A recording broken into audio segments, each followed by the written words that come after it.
Talk to 'em. Something as simple as looking for you. It does remind you, Lord, what I'm supposed to do. 'Cause nothing's as simple as the love I feel from you. So show me, Lord, how to love like you.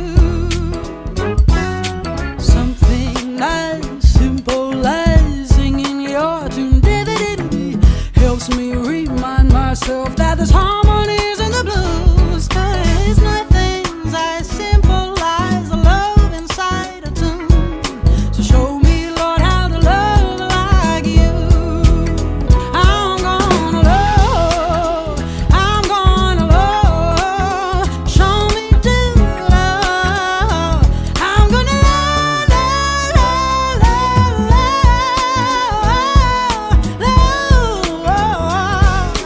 show me, Lord, how to love like you.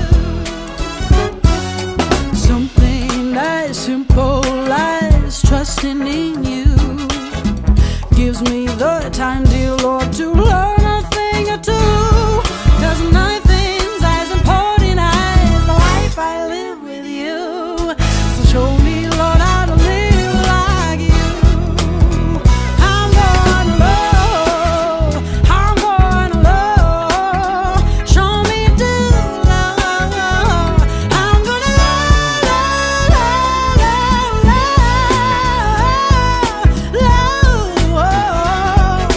show me, Lord, how to love like you. I'm gonna love, show me to love. I'm gonna Escuchamos las noticias a nivel nacional y vemos también otros conflictos en nuestro país. ¿Qué hacer nosotros? Tenemos una herramienta poderosa. Y esa herramienta poderosa, como hemos ido aprendiendo, es la oración. Nos enseña la palabra en toda la Biblia, orar. Y en el Nuevo Testamento dice orar sin cesar. ¿Qué significa sin cesar? Sin dejar de hacerlo, mantenerse en una forma constante y permanente. Y es la herramienta que nosotros tenemos de poder de una u otra manera interceder por estos acontecimientos que escapan a nuestro control, pero no al control y la soberanía del Señor. Que el Señor intervenga en todo esto. Y por eso hoy los invito a que nos pongamos en pie y coloquemos en acción esta herramienta que tenemos como hijos de Dios, de interceder y hacerlo no solamente los domingos, sino también como hábito en nuestras casas. No solo por nuestras oraciones, sino por estas circunstancias que están a nuestro alrededor. Porque es la herramienta más grande que tenemos como hijos de Dios. Coloquémonos en pie, amados, y vamos a interceder. Bendito Padre, qué privilegio más grande, Señor. La alabanza decía, porque tú estás sentado, Señor, en el trono de gracia, estás sentado a la diestra de Dios Padre, y por lo tanto todas las demás cosas están sujetas bajo tus pies. Soberano Dios, oh, tú eres, Señor, el Todopoderoso, el que de una u otra manera puede intervenir en todos estos acontecimientos, Señor, que la humanidad está viviendo, estos conflictos, que por egoísmo, Señor, por soberbia, por altanería, Señor, de alguna manera dejan, Señor, que esta humanidad controle sus pensamientos y tomen decisiones, Señor, que afectan a aquellos niños pequeños, jóvenes, madres, y no solo eso, sino también la economía, Señor, de estos países. Por eso te pedimos, Señor, que el poder de tu Espíritu Santo intervenga en aquellos que toman decisiones, que de una u otra manera sean redarguidos, llevados a la conciencia de cuán importante es tomar acuerdos, unirse en son de paz y poder llegar, Señor, a decisiones que no solo los bendigan egoístas, en una forma egoísta, sino al contrario, sean, Señor, ecuánimes. Oh, en el nombre de Jesús, te pedimos, Señor, tu intervención, Padre, para que estas cosas se aplaquen en el nombre de Cristo, y tu gloria sea mayor, Señor, que toda esta violencia, en el nombre de Jesús. Apiádate, Señor, de aquellos que todavía no conocen ni de la izquierda ni la derecha, de esos pequeños, Señor, que están creciendo en esos lugares y están viviendo experiencias que van y le impiden vivir su inocencia, Señor, y también su niñez en una forma natural. Oh Padre, en el nombre de Jesús, nos unimos al clamor de la humanidad para que toda tu obra perfecta sea, Señor, declarada, como también en nuestro país. Oh Padre, en el nombre de Cristo, sea la dirección soberana de tu Espíritu sobre nuestros gobernantes, para que puedan ordenar, Señor, también todas aquellas cosas que competen, no solo en el área política, económica, sino también de protección sobre nuestra nación. Ayúdanos, dirígenos, Señor, en todo esto. Oh, escucha nuestro clamor, Padre. Necesitamos tu intervención divina, que retroceda todo espíritu de división, de confusión, Señor, de violencia, en el nombre de Jesús. Gracias, porque en ti descansamos y confiamos. Y te pedimos también por la economía de nuestro país, en especial por todos aquellos que en este momento están emprendiendo, Señor, su trabajo, su labor, y de alguna manera también quieren comenzar nuevos emprendimientos. Te pedimos, Señor, tu provisión. Tu palabra dice: probadme ahora en esto, si no os abriré las ventanas de los cielos y derramaré, Señor, bendición hasta que sobreabunde, y reprenderé al devorador. De todos aquellos que no hemos sujetado a tu palabra, Señor, ahora reclamamos, Señor, esa promesa en el nombre de Jesús, para que tú, Señor, nos dirijas y nos bendigas y nos ayudes en estos tiempos de escasez. Oh, en el nombre de Jesús, gracias porque en ti descansamos. Amén y amén. Bendiciones. Saludar a quienes hoy día nos acompañan en redes, invitarles a la palabra en el Salmo número 86. Desde el verso 1 dice así la palabra del Señor en esta ocasión. Inclina, oh Jehová, tu oído y escúchame, porque estoy afligido, dice, y menesteroso. Guarda mi alma porque soy piadoso. Salva tú, oh Dios mío, a tu siervo que en ti confía. Ten misericordia de mí, oh Señor, porque a ti clamo todo el día. Alegra el alma de tu siervo, porque a ti, oh Señor, levanto mi alma. Porque tú, Señor, eres bueno y perdonador, y grande en misericordia para con todos los que te invocan. Escucha, oh Señor, mi oración, y está atento a la voz de mis ruegos. En el día de mi angustia te llamaré, porque tú me respondes. Oh Señor, ninguno hay como tú entre los dioses, ni obra que igualen tus obras. Todas las naciones que hiciste vendrán y adorarán delante de ti, Señor, y glorificarán tu nombre, porque tú eres grande y hacedor de maravillas. Solo tú eres Dios. Enséñame, oh Señor, tu camino, caminaré yo en tu verdad. Afirma mi corazón para que tema tu nombre. Te alabaré, oh Señor Dios mío, con todo mi corazón, y glorificaré tu nombre para siempre. Porque tu misericordia es grande para conmigo, y has librado mi alma de las profundidades del Seol. Hasta allí la palabra del Señor. Es difícil poder imaginar o retrotraernos a nuestro pasado cercano sin poder concluir que efectivamente estamos viviendo tiempos que son sin duda muy, muy complejos, muy difíciles desde muchos aspectos de la vida cotidiana. No solamente porque tenemos cosas complicadas locales, sino que también, ¿no es cierto?, tenemos cosas muy complicadas a nivel país, pero también a nivel mundial. Y cuando nos ponemos a recorrer nuestro pasado reciente, añoramos, ¿verdad? Siempre en los momentos duros y difíciles, añoramos los buenos momentos que también Dios nos ha concedido. Bueno, este juego, esta tensión, esta dialéctica que se produce entre estas dos realidades de nuestra existencia de todos los días, está en la Biblia y ha estado allí por varios cientos de años. El pasaje que acabamos de leer tiene más de 1000 años de haber sido escrito y está totalmente vigente, absolutamente vigente el día de hoy. David enfrentó diversas, diría yo, pruebas, adversidades, pero sobre todo disfrutó de estados emocionales distintos, diversos, y representa, sin duda, y sobre todo los salmos, representan nuestro peregrinaje emocional y nuestra respuesta emocional a nuestros distintos momentos de vida. Son impostergables, son indelegables, y vamos a tener que transitar por ahí todos nosotros de una u otra manera. Y por eso es que es tan importante prestar atención a esto. David no lo hace desde el escenario en que todas las cosas se dan. David no lo hace en el escenario de que todas las cosas fluyen. David lo hace en el escenario de cuando las cosas no fluyen y cuando las cosas no se dan.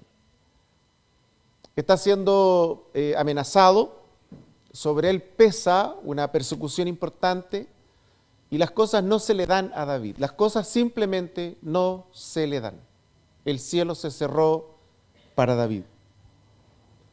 Es interesante observar cómo él focaliza y grafica esta sensación, esta realidad humana, en una expresión que tenemos que explicar en esta mañana para poder comprender mejor, a más cabalidad, hasta qué punto a veces nuestras realidades personales, familiares, económicas, pueden zarandearnos. Y con David pasó eso. Con David ocurrió exactamente aquello. La realidad que lo rodeaba, la opresión a la que se enfrentó, finalmente hizo que David se confrontara a su realidad, a su vulnerabilidad y a las pocas o nada fuerzas que ya él casi no tenía. ¿Cómo lo graficó? ¿Cómo lo interpretó? ¿Cómo lo verbalizó? Es algo que nos tiene que llamar la atención en esta mañana. Fíjense ustedes que el último versículo que leímos en esta ocasión, verso 13, dice: porque tu misericordia es grande para conmigo y has librado mi alma de las profundidades del Seol. De las profundidades del Seol. Hasta aquí Jesús no ha venido. Por lo tanto, David no tiene a disposición, como en el caso nuestro, el Nuevo Testamento. Él no tiene toda la Biblia. Él tiene solo una revelación parcial. Pero en esa revelación parcial, David tiene la cultura, tiene la enseñanza cultural de sus ancestros y tiene la poca revelación de la palabra de Dios. Jesucristo no ha venido, no ha nacido y no ha muerto en la cruz. Por lo tanto, todavía la redención es una promesa solamente que se mira hacia el futuro, pero que tal como lo describen los profetas, las personas de ese tiempo la verdad es que no lo tenían muy claro. Podían por ahí ver oscuramente, a través de una pequeña rendija tal vez, pero no había la precisión que tenemos hoy día, no tenían la claridad que hoy tenemos en ese tiempo. Y por lo tanto, la mirada que había siempre hacia el futuro era una mirada fatalista. Y quiero concentrarme en esto. Es decir, había un entorno que era real, había un entorno hostil, había una amenaza real.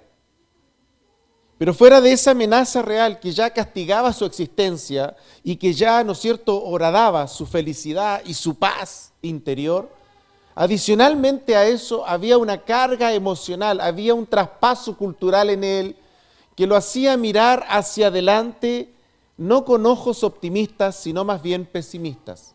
Porque esa era la mirada en el Antiguo Testamento. A lo más, los grandes hombres de Dios, las grandes mujeres de Dios, hablaban de algo que iba a ocurrir al final. Y hablaban de una resurrección que ocurriría al final de los tiempos. Se aferraban a esa resurrección y se aferraban a las promesas salvadoras que vendrían de un Mesías, pero que ellos no tenían mayor conocimiento. Y por eso David, cuando expresa este salmo, lo hace desde las herramientas que a veces también nosotros escasamente tenemos. Lidiar con la presión, lidiar con los momentos adversos, lidiar con los ambientes hostiles, hacen que tú te quedes muchas veces sin herramientas, sin armas, sin fuerzas. Más a eso, cuando en tu presente cercano, cuando en tu futuro cercano, no hay caminos y son solo murallas, las cosas se complican. Ese era el escenario de David. Y en ese escenario David nos dibuja un momento emocional que es real. Él habla de que él ha vivido situaciones duras. Él dice que enfrentó, ¿no es cierto?, los momentos más profundos de su necesidad de soledad, hasta llegar al punto en que lo compara con esta figura tan oscura que los antiguos le llamaban el Seol, el Hades, el lugar de los muertos, en donde ya no hay aparentemente ninguna forma de solución, cuando todo se agota, cuando no hay nada más que hacer o cuando simplemente estamos frente a un jaque mate de la vida y no tenemos otra forma de reaccionar que no sea rendirnos, no a Dios, sino rendirnos frente a la adversidad. Como cuando un barco naufraga o se está hundiendo y no tiene otra cosa que hacer que hundirse, y todos saben que se va a hundir. Así también David está enfrentando esta etapa de su vida con una mirada fatalista y con una mirada, ¿no es cierto?, que está impregnada de su herramienta cultural, de su equipamiento cultural, porque no tiene otra opción. Y por eso es interesante observar en este desarrollo y en esta forma en que él manifiesta su momento de vida, cómo también en esos episodios él comienza a ser ministrado por el Señor. Miren ustedes conmigo, por favor, el verso 7. En el día de mi angustia te llamaré, porque tú me respondes. En el día de mi angustia te llamaré, porque tú me respondes. Ahora, es curioso porque a veces lo que observamos por la praxis y lo que observamos en la cotidianidad, en el trabajo de la obra del Señor, es que muchos de nosotros, frente a estos escenarios adversos, lo que generalmente veo y me preocupa es que veo el silencio a veces del pueblo del Señor. Es que muchas veces la herramienta que más usamos es el silencio. Es guardar silencio, es quedarnos callados. Está allí el fatalismo, está allí esta mirada del Seol, está allí esta amenaza de que aquí llegó y aquí acabó todo. Y de pronto entonces David nos habla y nos dice, epa, cuidado. Yo te voy a mostrar que a pesar que yo no tenía toda la luz de la palabra, que a pesar que yo no tenía todo el reino a mi disposición, algo el Espíritu Santo me enseñó. Y por eso este versículo 7 es espectacular. En el día de mi angustia te llamaré. Pero a él le habían dicho que todo terminaba ahí y que lo único que había que esperar era el día del Seol. El equipamiento y las herramientas que él tenía era que las cosas terminaban ahí porque no había más que eso. Porque esa era la mirada de esa civilización. Ellos creían que iba a haber una resurrección, pero al final de los tiempos, al final, cuando viniera el Apocalipsis, al final, ellos no tenían la esperanza de la restitución ni de la restauración, porque Jesús no había todavía venido al mundo, no había muerto. No estaban las promesas del reino que Dios nos ha dado a todos nosotros. Y por eso Él dice, yo tengo esa sensación que el Seol me ha rodeado. Y de pronto nosotros también nos desprendemos de las herramientas de la palabra, nos desprendemos de las promesas del Señor y las adversidades hacen que comience nuestra fe a debilitarse a tal punto que pareciera ser que volvemos a la fe del Antiguo Testamento y comenzamos a olvidarnos que a nosotros no nos rodea el Seol. Que pareciera así que en lo físico, en lo natural, el Seol nos rodea. Que pareciera ser que las respuestas se alejan, que pareciera ser que las cosas van a ser todavía más duras.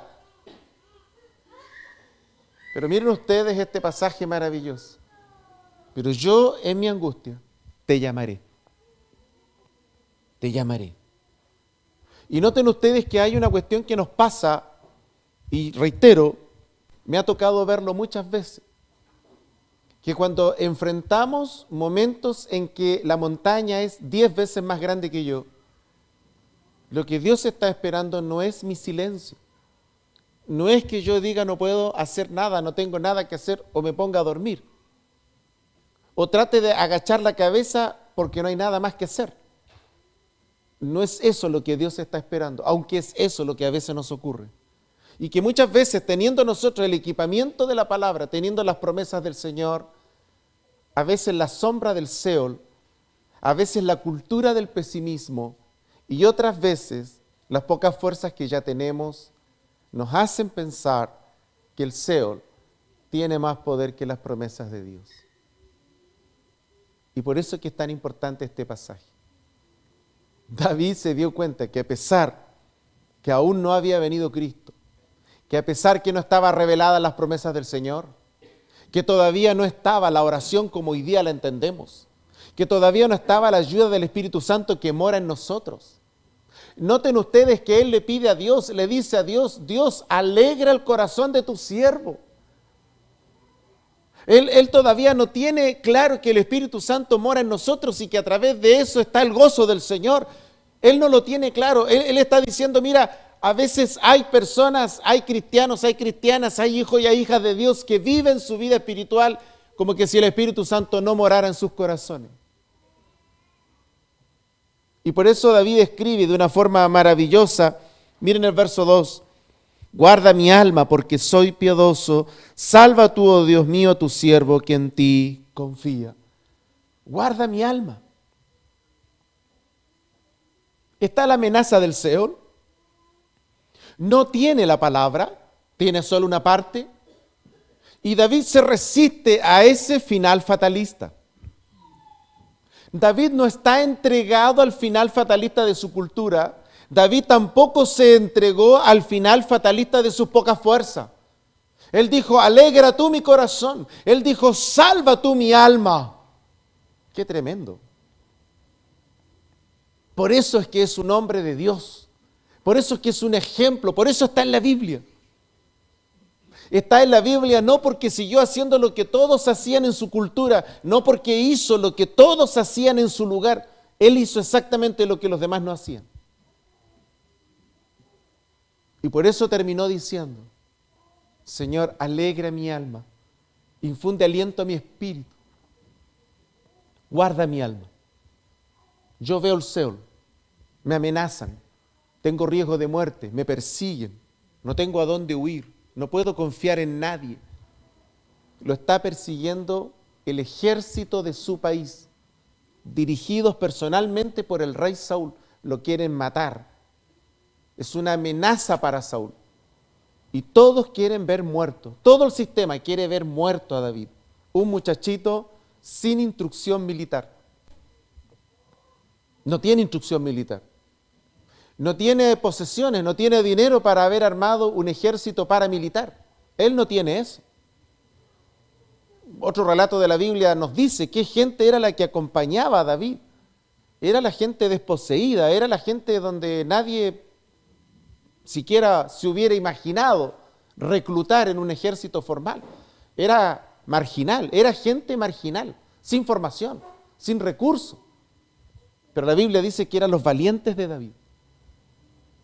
Era gente que en sus corazones funcionaba la gracia, funcionaba la fe. Era gente que estaba rodeada de adversidad, pero en sus corazones ardía la fe. Le creían a Dios. Y esa gente derrotó al ejército de turno. Y finalmente sabemos en la historia cómo Dios honró a David y lo llevó al reino. Cómo pasó de la amenaza del Seol a tener el control del país. ¿Cómo se produce eso? Cuando yo comprendo que no me puedo entregar a las amenazas del Seol. No puedo dejar seducirme por las amenazas del Seol, que las amenazas del Seol las voy a tener. Yo tengo amenazas del Seol cuando los diagnósticos son complejos. Yo tengo una amenaza del Seol cuando las lucas no me alcanzan. Yo tengo una amenaza del Seol cuando los compromisos son más de los ingresos que tengo. Yo tengo una amenaza real del Seol cuando esas cosas pasan. Cuando tengo problemas de salud, cuando enfrento desafíos familiares, cuando tengo que enfrentar cosas graves, complejas, que van más allá de mi fuerza, yo tengo siempre una amenaza del Seol. Siempre la amenaza del Seol nos va a rodear. Y tenemos dos caminos a transitar. Le damos valor, le creemos al Seol y alineamos nuestras emociones al Seol y vivimos vidas espirituales derrotadas, o hacemos lo que hizo David. Escogió un camino diferente, clamó, creyó, no miró el Seol, miró al Señor. Se acordó de que Dios podía alegrar su corazón, se acordó que Dios podía infundir aliento a su corazón, se acordó que las fuerzas vienen del Señor y que a pesar que la amenaza del Seol, del fatalismo y de lo que todos esperaban era eso, había una última palabra y esa última palabra estaba en la presencia del Señor. Querida iglesia, nuestro primer escondite, nuestro primer lugar para escondernos en la vida y especialmente en esos momentos duros y especiales, no es ni la pena, ni la soledad, ni la incomprensión. El primer lugar, nuestro primer escondite, David nos muestra y nos dice: yo a ti clamé, yo a ti te llamaré, yo a ti acudiré. No hay que perder tiempo.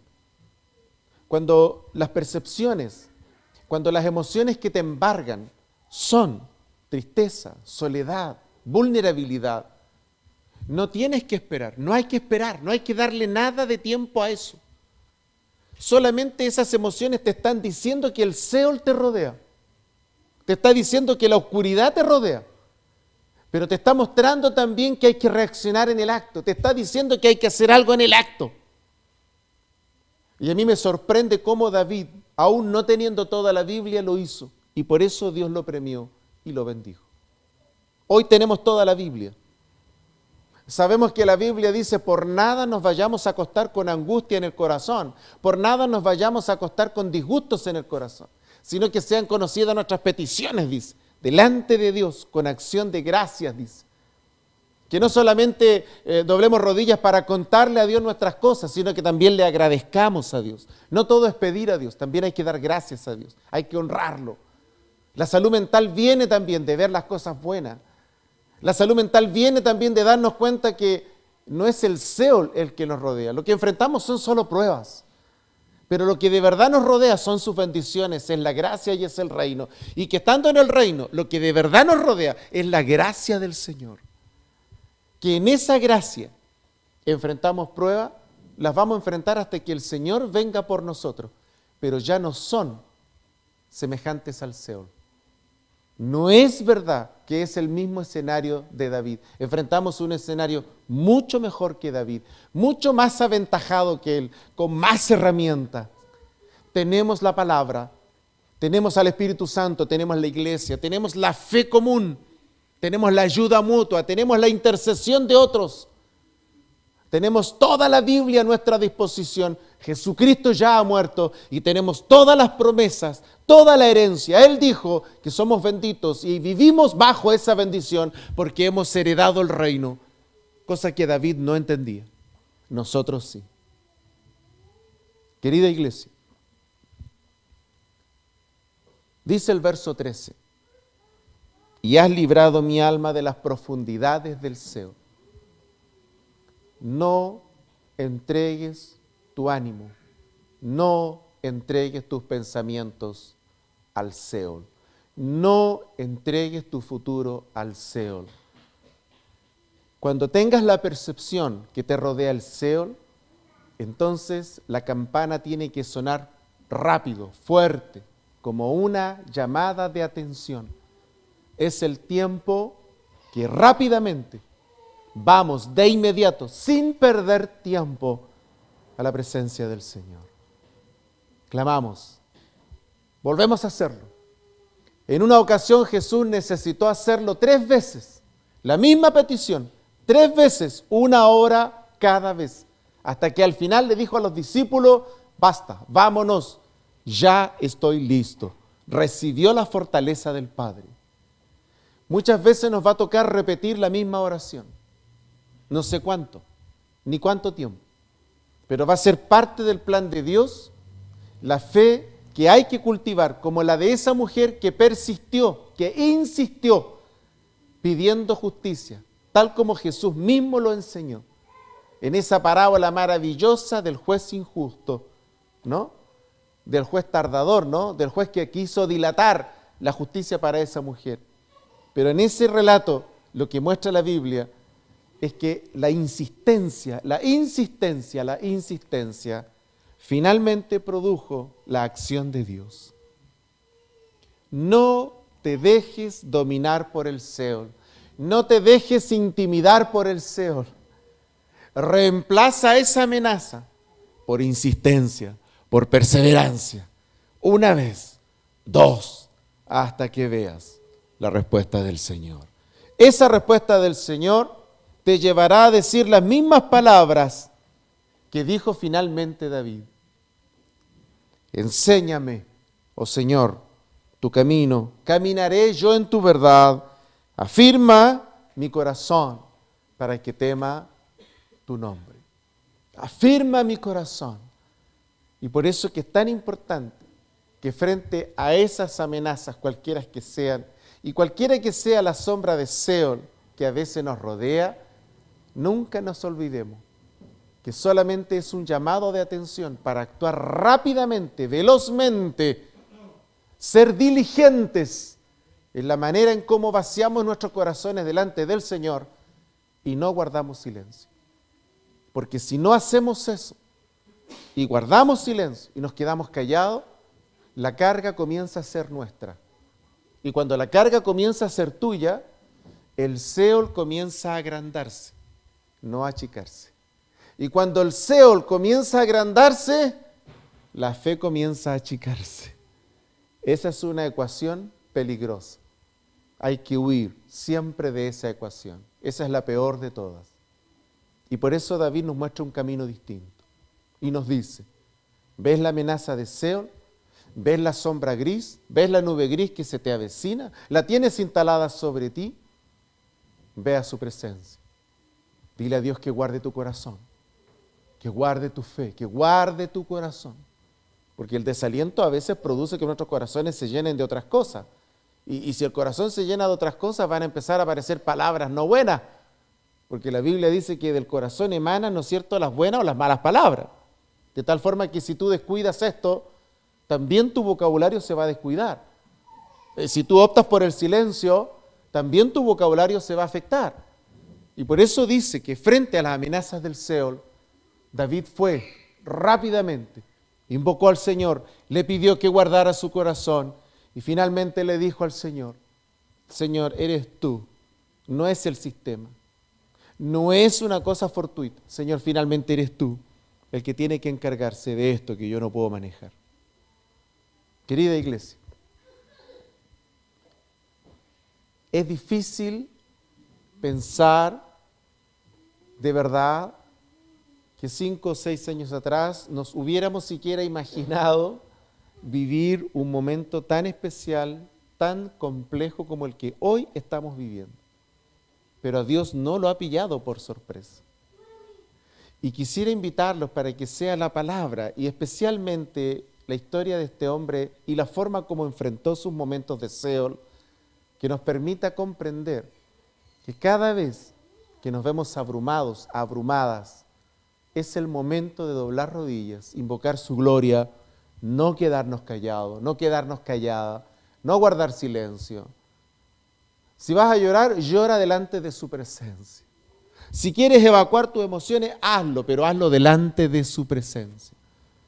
No te arrodilles delante del Seol. No vacies tu corazón delante del Seol. No le muestres debilidad al Seol. Muéstrale tu debilidad al Señor y haz lo que David hizo. Él oró para que fuera finalmente el Espíritu Santo el que fortaleciera su corazón. Quisiera orar con ustedes en esta mañana para hacer eso y para pedirle al Señor que nos ayude para que cada vez que veamos la amenaza del Seol, corramos rápidamente a su presencia, a evacuar nuestras emociones, a no guardar silencio, a no dejar que otras cosas el enemigo siembre en nuestros corazones, porque entonces va a ser mucho más difícil salir de ahí. Sino que rápidamente, cuando estas emociones nos adviertan de una amenaza de Seol, vayamos a su presencia, de quien emana toda la vida. Quisiera terminar con el ejemplo más hermoso de este pasaje. No hay otro ejemplo más glorioso de este pasaje como lo fuera la hora más oscura de Jesús, la hora más compleja del Señor, esas horas previas a la pasión y a la muerte. Y Jesús tomó a los suyos y se fue a su lugar, a ese lugar, no a callarse, sino que fue a ese lugar del Getsemaní a orar, a pedir, a interceder, a clamar, para pedirle al Padre que lo sostuviera para lo que venía. Y quiero decirles algo, Jesús todavía no moría en ese pasaje y todavía el Espíritu Santo no venía. Y lo logró y el Padre le dio la victoria. Y nosotros estamos ahora, después que Jesús murió hace más de 2000 años, tenemos toda la Biblia y tenemos al Espíritu Santo que ahora mora en nuestros corazones. No dobles tu rodilla ante el Seol. No dejes que el Seol influencie tus emociones, tus pensamientos. Recházalo en el nombre de Jesús. Dobla tus rodillas delante del Señor y pide que Él guarde tu corazón, preserve tu corazón, porque de Él emana la gracia, la vida, y Él llama a las cosas que no son como si fuesen. Padre, te adoramos en esta mañana.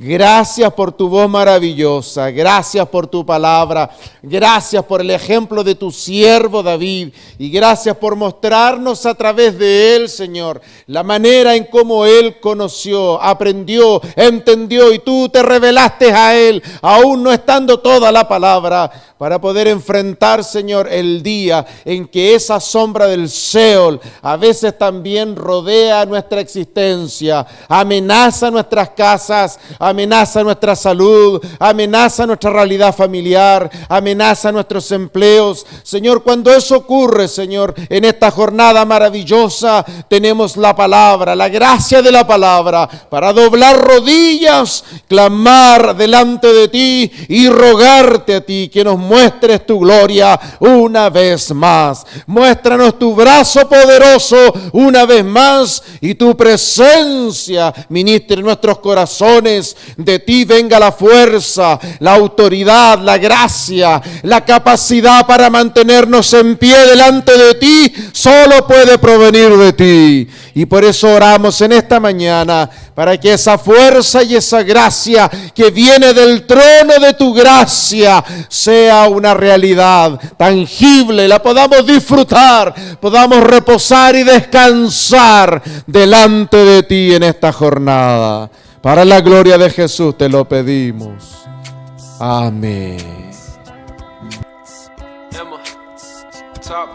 Something as simple as looking for you. It does remind you, Lord, what I'm supposed to do. 'Cause nothing's as simple as the love I feel from you. So show me, Lord, how to love like you. Something as simple as singing your tune helps me remind myself that there's harmonies